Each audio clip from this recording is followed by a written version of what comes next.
Today I will be making spinach tofu soup with meatball.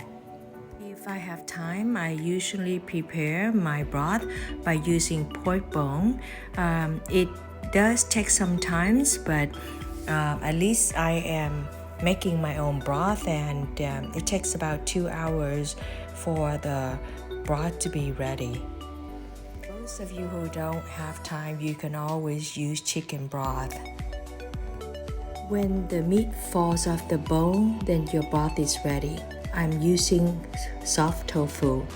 Once again, before I cook my pork bone, I usually remove the impurities by adding salt and vinegar and bring the water to boil. This is how I clean my bone.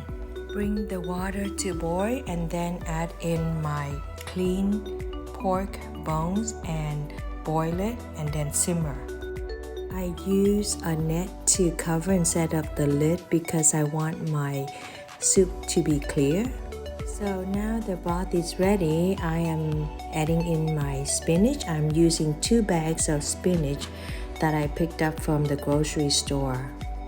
For this soup, I added in 5 cloves of garlic. Then I add in my meatballs, which I prepare from my ground pork. Then the rest of the tofu go into the pot. My soup should be done very soon.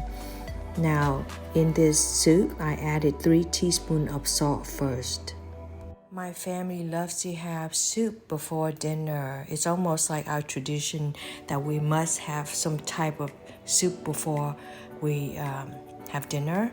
So I usually prepare my ground pork in advance just in case I need to use it for my meatballs, or if I needed to use ground pork to saute a dish.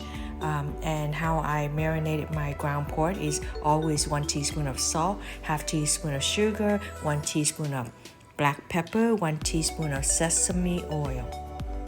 Okay guys, my soup is ready. This is not the type of soup that you will find at any fancy or wedding menu.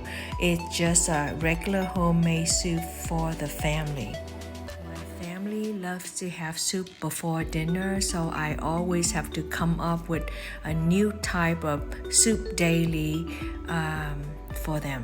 Based on my experience cooking Chinese and Vietnamese food, for this type of soup, if I needed more salt, I would add half a tablespoon of fish sauce, as the fish sauce would add sweetness to my soup. Okay, thank you so much for your patience and support. Thank you for sticking around.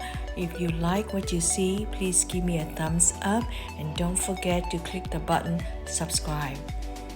Until then, see you on my next video. Thank you so much.